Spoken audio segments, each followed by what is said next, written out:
Haïdar Elali, actuel directeur général de l'Agence sénégalaise de la reforestation et de la Grande Muraille Verte, qui englobe aussi les éco-villages. Vous l'avez dit, la reforestation aujourd'hui implique tout le monde et exige à ce que toutes les populations, les autorités y soient. Qu'est-ce que cela vous implique par rapport à cela? Bon, je pense que les Sénégalais sont en train de comprendre l'importance de l'arbre. Aujourd'hui, partout, il y a des opérations de reforestation, de reboisement. Nous voulons aller plus loin, amener les Sénégalais à comprendre que nous ne devons pas leur apporter des arbres. Ils doivent les produire eux-mêmes. Avec notre accompagnement, si vous venez dans un quartier, que vous avez un chef de quartier qui est engagé, qui dit à ses populations, prenez ces graines, mettez le sable arrosé et vous allez produire des arbres. D'abord, vous allez produire des arbres dont vous avez besoin. Ensuite, vous allez pouvoir les donner, les vendre ou les planter. Ça, c'est de l'emploi vert, ça, c'est de la richesse et ça, c'est de la reforestation. Ensuite, nous développons des techniques où nous donnons à manger au bétail. Nous allons dans les zones déforestées. Dans le Ferlo, il y a des grandes parties qui sont déforestées et nous donnons au bétail du card, du Dakar Tobab. Parce que quand le bétail le mange, par son transit intestinal, il va le rendre à la terre et la graine qui est enveloppée dans le caca de l'animal va devenir un arbre quand il va pleuvoir dessus. Nous faisons aussi une vaste opération dirigée par Michel Ferlo de lancer de graines.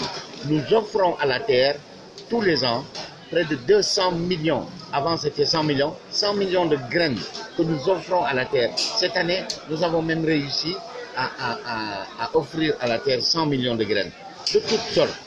Donc, au nord, où la pluviométrie est faible, nous allons mettre du baobab, du sidem, du sump, le balanites, le jujube et le baobab. Au centre, où la pluviométrie est plus généreuse avec entre 400 et 600, nous allons ajouter à ces espèces l'acacia, les acacias, nous allons ajouter les mangues, les fruits, l'acacia albida, le cadre, etc. Et au sud, où la pluviométrie, cette année, vous savez, nous avons atteint 2000 mm, c'est exceptionnel, mais en général, on tourne autour de 1200 mm. Nous allons planter des espèces qui nécessitent beaucoup d'eau.